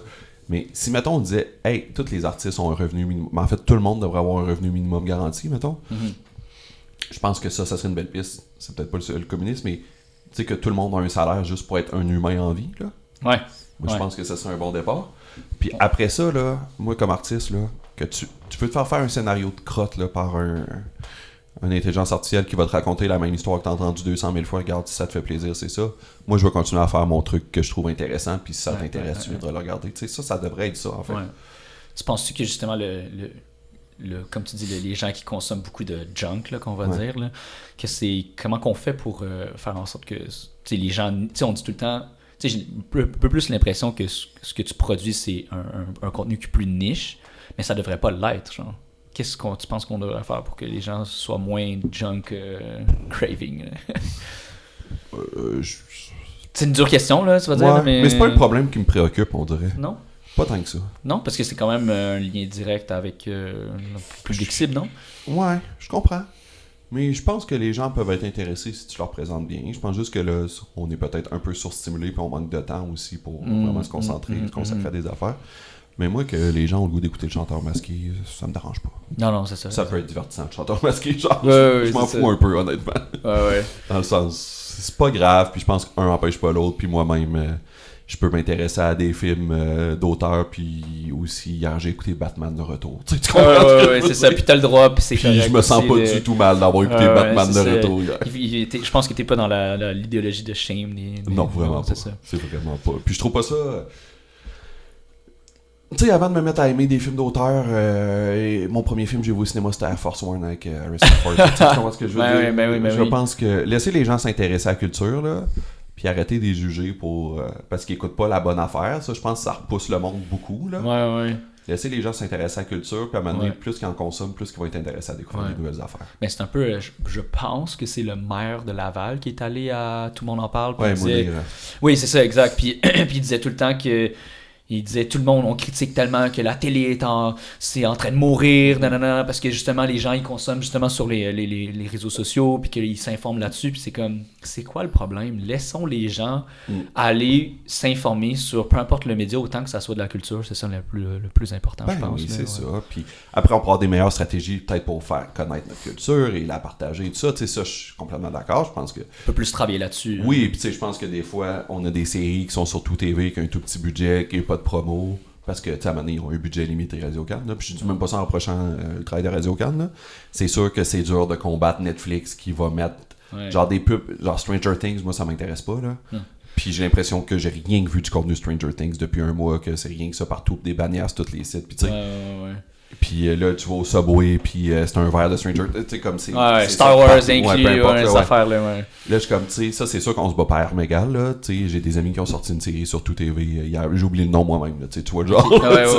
Comme, on se bat pas à armes égales. Je pense qu'on pourrait faire mieux, peut-être faire la promotion de nos produits culturels, mais après que les gens ont le goût d'écouter du truc plus grand public, c'est pas grave. C'est vraiment... Moi, je trouve pas que c'est un vrai problème, puis tu sais, j'ai des jeunes frères, là, mon père s'en marie, en tout cas, peu importe, là. Puis il détestait la lecture, mais quand j'ai gardé, des fois, je les obligeais à lire un peu, mais j'étais comme, lis le guide de l'auto, si tu veux, là. C'est pas grave, je m'en fous, là. Puis à cette heure, ben, tu sais, il lit des romans, puis mais c'est ça, mais lis quelque chose, là, c'est pas grave. Écoute un Commence film. à quelque part. Écoute de la musique. Puis à un moment donné, si ça t'intéresse vraiment, mais tu vas avoir le goût d'aller plus loin, puis découvrir de quoi qui te parle plus personnellement, tu sais. T'as juste pas trouvé ta lecture qui Ouais. t'intéresse, exactement. Dans tes recherches, justement, c'était quand même un sujet... On est loin du podcast. Hein. Ouais, mais non, c'est parfait. Moi, ça rentre 100% dans la mission. Justement, dans toutes les recherches que tu fais, c'est quand même un sujet que, comme tu dis, c'est une critique des riches. Comment tu fais pour ne pas devenir cynique dans justement cette critique-là de ces riches-là? Je le suis. Ah, ok, mon Dieu, ok. Non, je suis un peu... Est-ce que c'est quelque chose que tu combats, combat intérieur, justement, comme tu disais, là, pas juste devenir le gars qui dit de la merde sur eux autres, puis... Non, mais je suis cynique, je pense pas que ça va se régler rapidement. Mais je pense aussi qu'après ça, rien n'est permanent. Là. Pour les gens qui vivaient dans l'Empire romain en moins 100, ils devaient penser que l'Empire romain serait éternel. Là. Puis il l'a pas été. Puis c'est vrai pour tout. Là, ouais. C'est quasiment cyclique, là, comme on dit, les empires maintenant. Tout, ouais, c'est ça. Tout va prendre fin, y compris le règne du capitalisme et des milliardaires. Tout va prendre fin et tout va revenir. Fait que, ça va arriver. Après, je pense que le seul secret, c'est de pas se mettre toute la pression du monde sur les épaules. Puis d'essayer d'agir à son échelle. T'sais, moi, je pense que je suis plus calme par rapport à ça depuis que je fais le podcast, parce que j'ai l'impression que j'ai une petite contribution qui est ça. T'sais. Puis elle est très humble et peut-être qu'elle change rien. Mais au moins, j'ai l'impression que je mets une pierre à l'édifice. Ton énergie est mis au moins à un bon endroit que, oui, que tu désires. Justement. Que juste être très chez nous. T'sais. Fait que je suis comme... Peut-être que si vous écoutez ça puis que vous êtes cynique et que vous êtes découragé, peut-être que c'est de vous impliquer dans un groupe communautaire, peut-être que c'est de faire du bénévolat, peut-être que c'est juste créer de la communauté avec vos voisins aussi, c'est peut-être d'organiser un barbecue dans la ruelle en arrière de chez vous, tu sais, ça c'est tout lutter contre le capitalisme pour moi, puis c'est tout lutter contre la situation actuelle.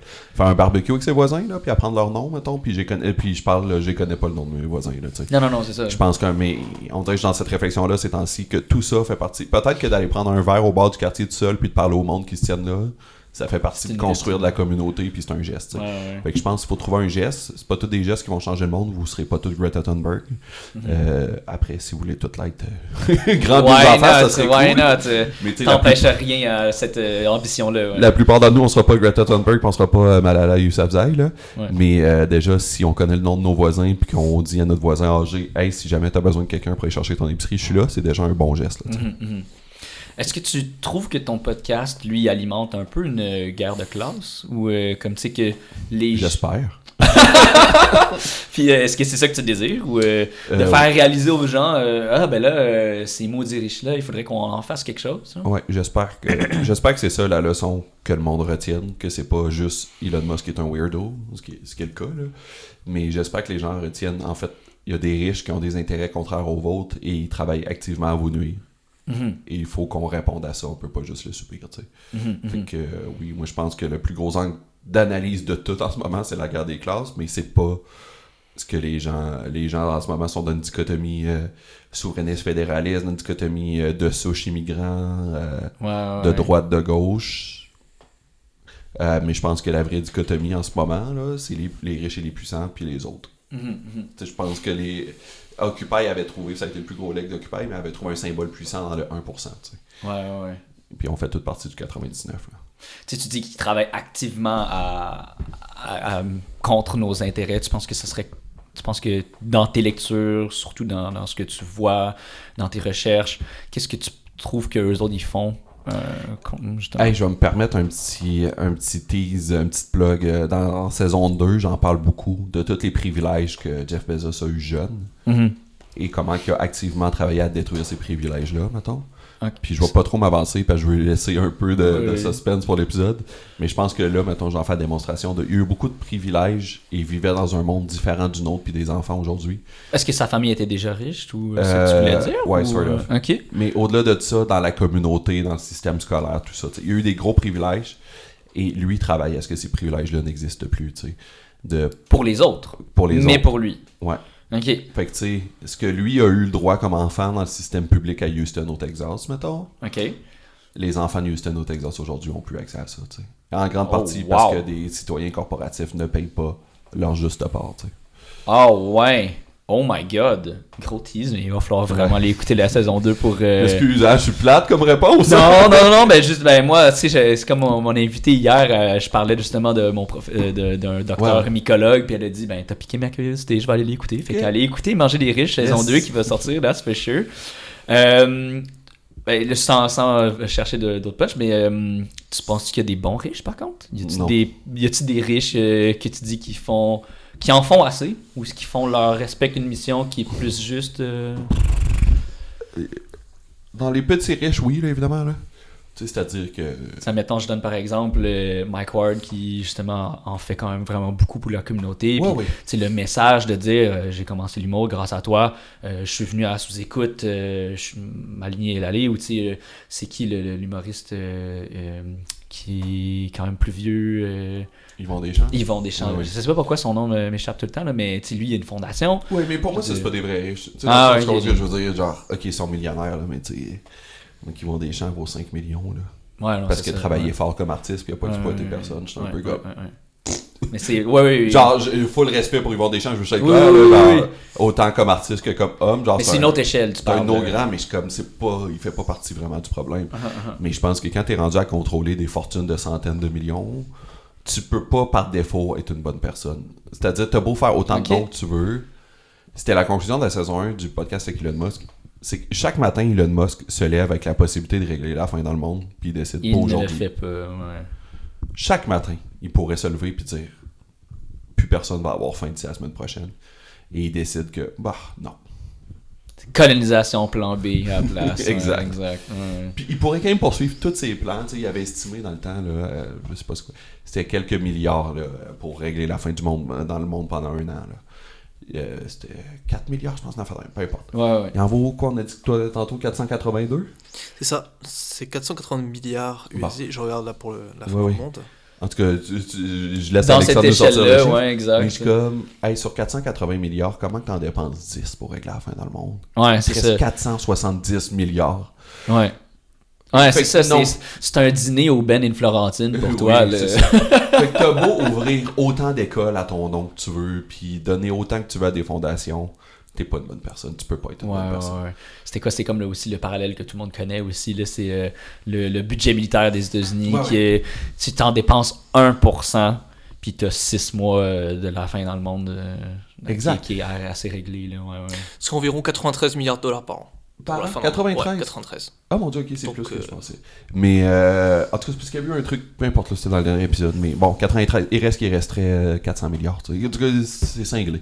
Oui, c'est ça. Puis, mais merci pour la précision, Alexandre. Ouais, c'est Merci le d'avoir un 5e. fact-checker, Ouais, c'est ça, c'est le 5e de tout ça. Là, mais merci. Oui.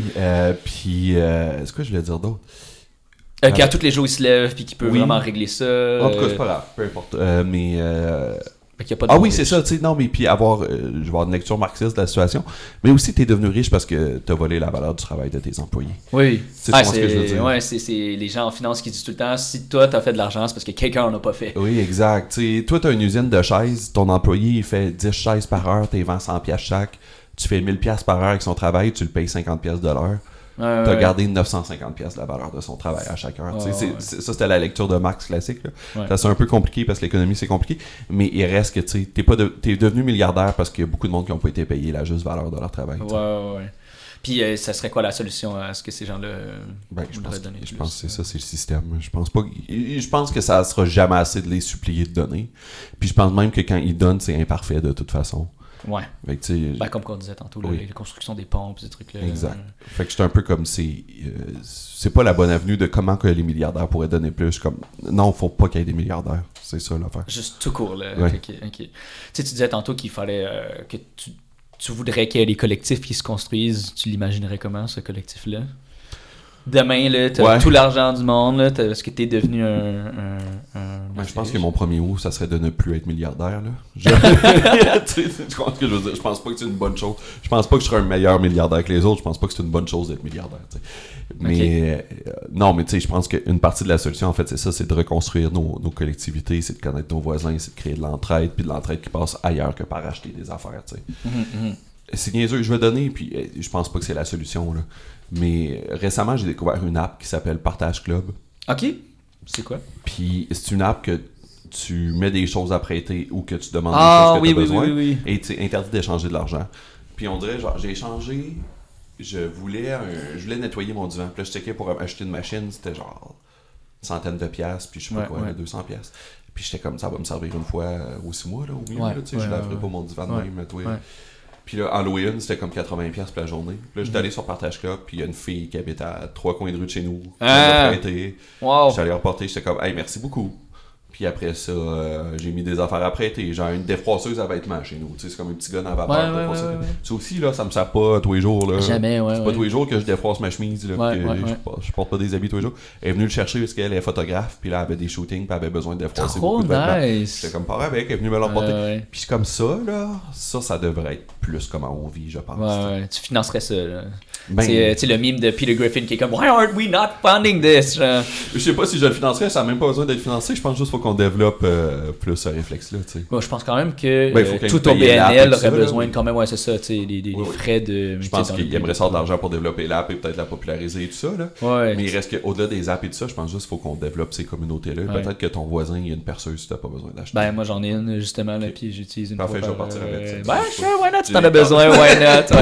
Mais c'est drôle que tu mentionnes ça parce que moi, mon sofa, il y a honnêtement une micro-tâche qui paraît vraiment pas. Là, peut-être ma copine elle est comme non, on la voit en tabarnak, là, tu vas dire. Mais j'avais regardé parce que je sais pas si toi t'as vu ça récemment, là, mais dans les ads qui nous poussent, là, il y avait une compagnie qui faisait des lavages de. Moi, tout c'est de même, je me suis créé ce besoin-là, je te mentirais pas. J'avais plein de pubs sur mon Instagram de service de nettoyage de divan. Exactement. Mais moi, je suis allé checker, là.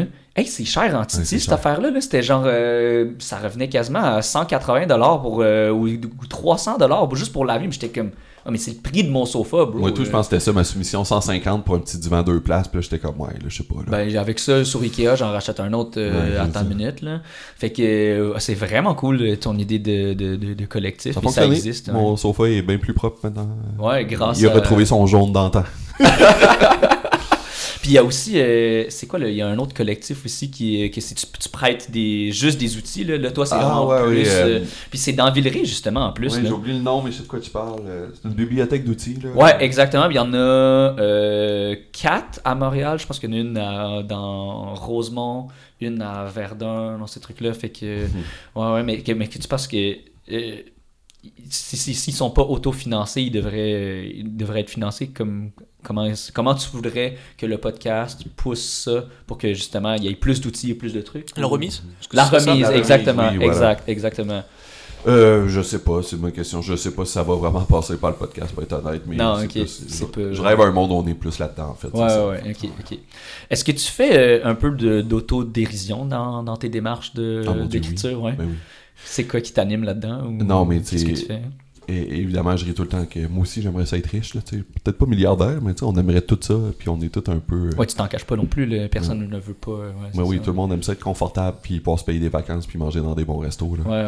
Je pense que peut-être dans un monde plus juste, ça sera accessible à tous, ceci étant dit. Ouais, parce que de jour en jour, à manger au restaurant, les restaurateurs, de plus en plus, ça devient difficile là, de rentabiliser un restaurant parce que c'est pas facile, ça coûte de plus en plus cher, tu y vas de moins en moins. Puis... Oui, c'est ça, c'est pas qu'arnaque le monde. Là. Non, c'est ça. Ça va dire par la queue, eux autres aussi. Là. Mais bref, c'est ça. Puis, je pense qu'on est tous très, très, très imparfaits. Là, moi, le premier, puis c'est ça la blague. J'ai écrit un podcast pour saison 2, je ris de Jeff Bezos, mais je l'ai tout lu sur Kindle. Puis j'ai mon équipement d'enregistrement a été commandé sur Amazon. Ouais, c'est ça. Là. Tu consommes-tu pas mal sur Amazon? Ben là, j'ai arrêté.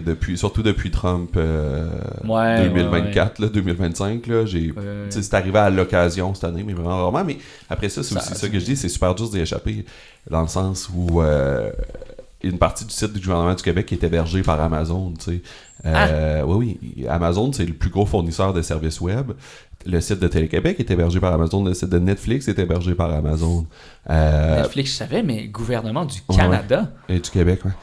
Tu veux faire un don au Jour de la Terre, le site Jour de la Terre est hébergé par Amazon. Après ça, moi, je faisais du stream de jeux vidéo un peu cette année. Twitch appartient à Amazon. J'ai sur un app de streaming, quand tu fais pause, tu vois les acteurs, tout ça. C'est tiré d'IMDb qui appartient à Amazon. Quand je lis mes livres, je les log sur Goodreads, dans l'app de Goodreads qui appartient à Amazon. Tu sais, fait que c'est super dur d'y échapper. C'est ça. My God, est-ce que tu travailles activement à essayer de déconstruire ça puis de Jusqu'à transférer? un niveau, ou... oui. Tu sais, j'essaie de plus acheter sur Amazon, d'acheter local quand je peux, tout ça, mais je pense aussi qu'Amazon est peut-être rendu un service public, en fait.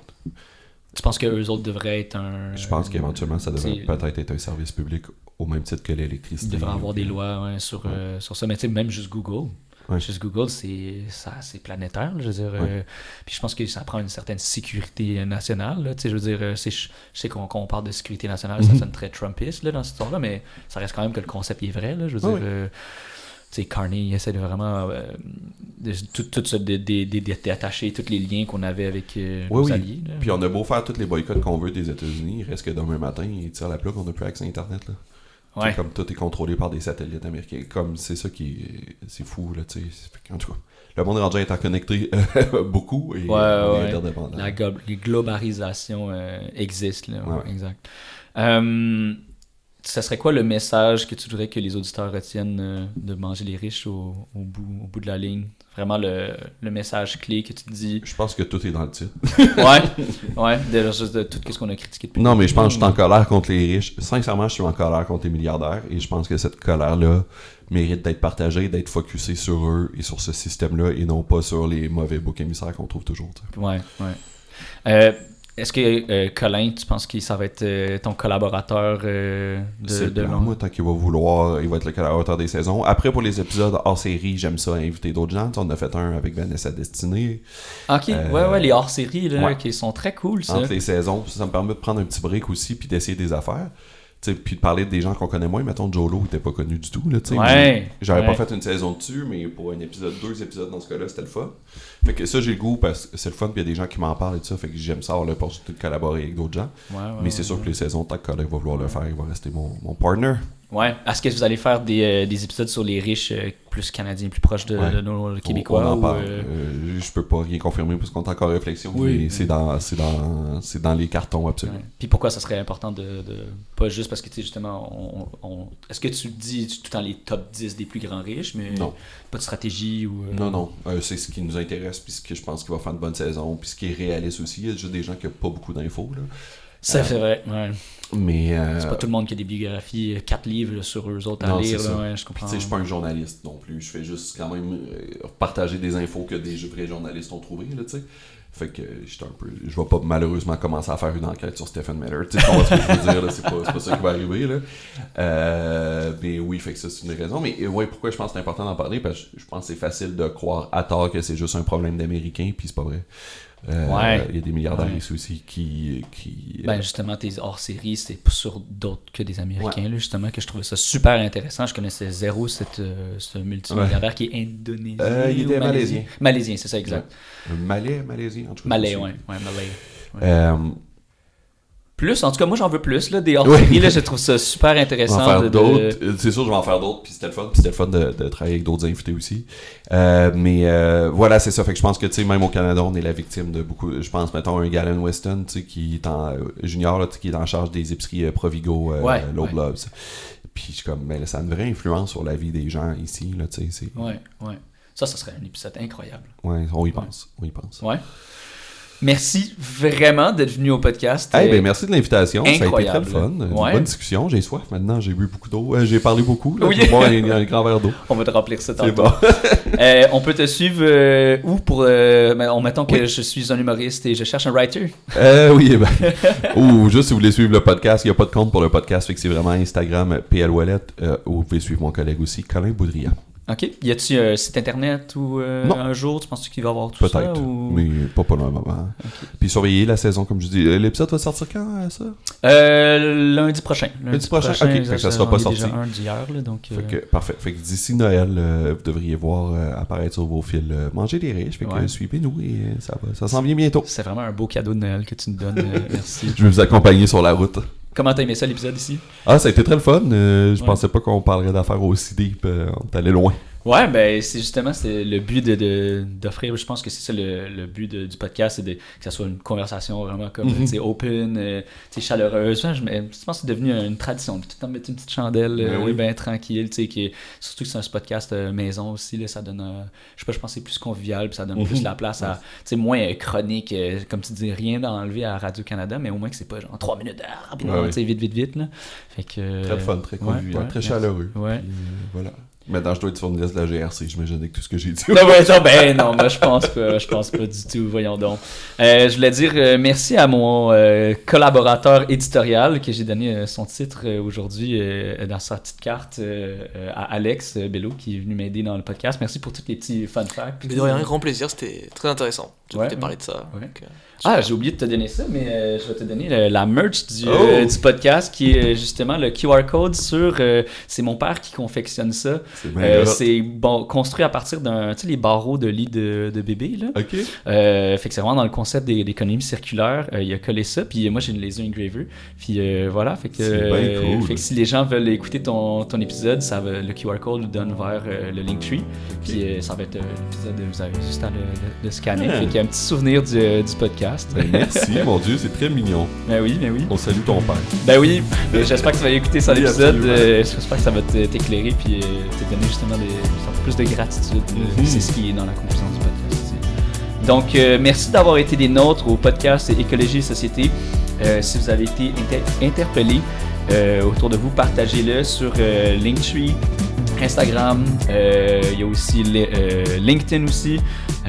Donc, écologie.société pour Instagram. Puis merci de nous avoir écoutés. Salut! Ciao!